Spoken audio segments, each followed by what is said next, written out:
Assalamualaikum warahmatullahi wabarakatuh. Hari ini aku akan sedikit sharing soal beserta pembahasan tentang materi pedagogik. Oke, kita langsung saja ke soal nomor 1. Nomor 1, pendidik dalam menyusun komponen RPP maka perlu memperhatikan prinsip-prinsip penyusunan RPP. Seperti komponen yang memuat penguatan, pengayaan, dan remedi. Hal tersebut dapat dilakukan melalui kegiatan A. Partisipasi peserta didik. B. Pengembangan budaya belajar peserta didik. C. Penilaian hasil belajar peserta didik. D. Pemberian umpan balik dan tindak lanjut. E. Meningkatkan hasil belajar peserta didik.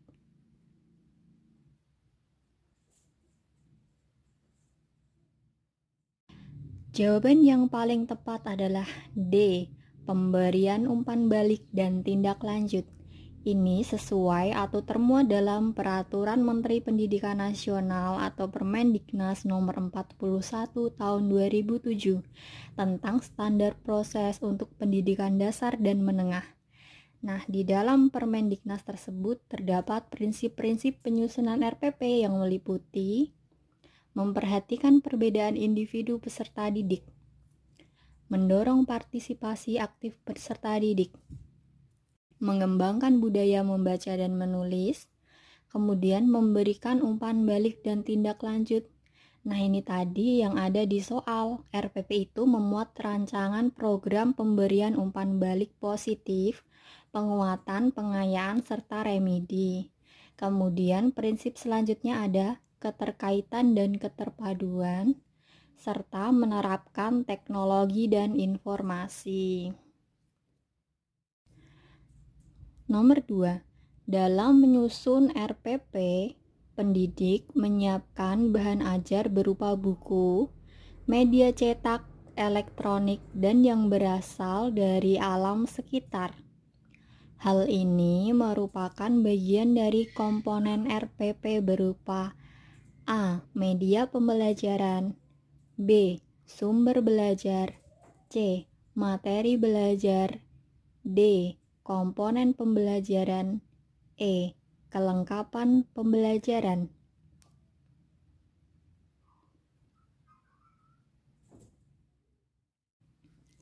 Jawaban yang paling tepat adalah B. Sumber belajar.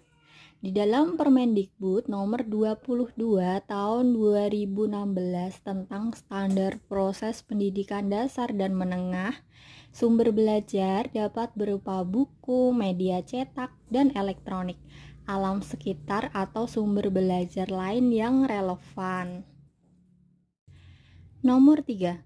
Jika guru melakukan pengumpulan dan pengolahan informasi untuk mengukur pencapaian hasil belajar secara berkelanjutan dalam pembelajaran, menurut Permendikbud nomor 23 tahun 2016 yang dilaksanakan guru adalah A. Mengadakan evaluasi. B. Mengadakan penilaian. C. Mengadakan ulangan. D. Mengadakan pengukuran. E. Mengadakan remediasi. Dan jawabannya yang paling tepat adalah B. Mengadakan penilaian. Nah, sesuai dengan Permendiknas nomor 23 tahun 2016 tentang standar penilaian pendidikan, penilaian itu adalah proses pengumpulan dan pengolahan informasi untuk mengukur pencapaian hasil belajar peserta didik. Di dalam permen ini juga terdapat pengertian tentang ulangan.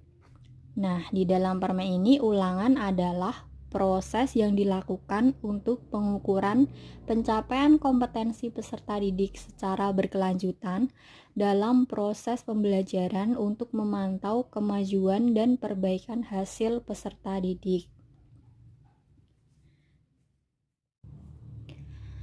Soal nomor 4. Seperangkat rencana dan pengaturan mengenai tujuan, isi, bahan pelajaran, serta cara yang digunakan sebagai pedoman penyelenggaraan kegiatan pembelajaran untuk mencapai tujuan pendidikan tertentu adalah A. Silabus, B. Rencana program pembelajaran, C. Garis-garis besar program pembelajaran, D. Kurikulum, E. Perangkat pembelajaran.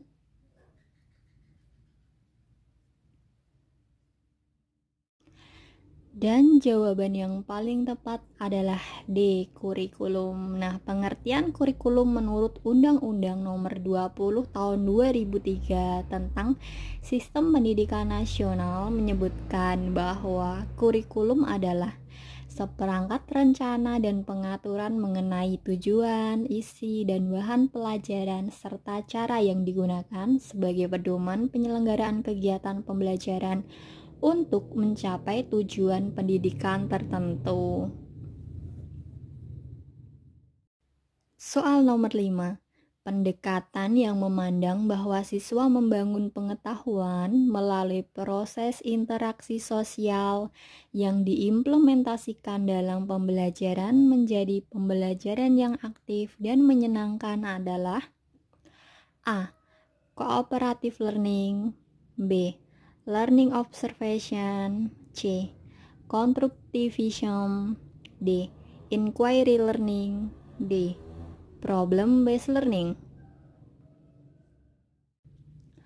Jawaban yang paling tepat adalah A. Cooperative learning.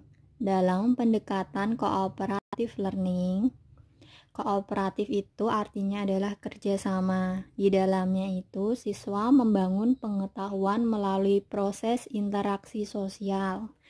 Nah, kata kunci yang ada di dalam soal tadi adalah interaksi sosial. Sedangkan pengertian cooperative learning membangun pengetahuan melalui interaksi sosial. Jadi jawaban yang paling tepat adalah A. Soal nomor 6. Pada umumnya, guru dalam menerapkan langkah observasi penelitian tindakan kelas yang dilakukan bersamaan dengan pelaksanaan pembelajaran dilakukan dengan menggunakan A. Media informasi, B. Kamera CCTV, C. Video rekaman, D. Teman sejawat, E. Pengamatan sendiri. Jawaban yang paling tepat adalah C. Video rekaman.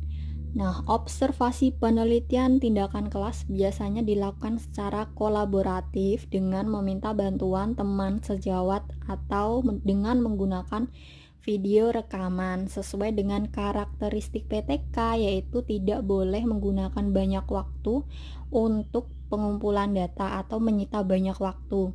Jadi seorang guru harus mempunyai keterampilan untuk meminta bantuan teman sejawat untuk lebih menghemat waktu yang digunakan dalam pengumpulan data, atau bisa juga dengan menggunakan tape recorder atau video rekaman.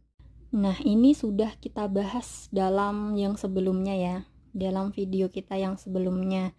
Nah, kenapa jawabannya itu lebih condong ke video rekaman? Karena di kata kunci soal itu bersamaan dengan pelaksanaan pembelajaran dilakukan dengan menggunakan biasanya itu lebih ke kata benda yang digunakan ya. Kalau kita kata kuncinya dilakukan dengan meminta bantuan, nah itu baru nanti jawabannya bisa teman sejawat. Seperti itu. Sekian teman-teman yang dapat saya sampaikan, semoga bermanfaat untuk kalian. Jangan lupa di-share supaya lebih banyak menebar manfaat untuk banyak orang. Terima kasih.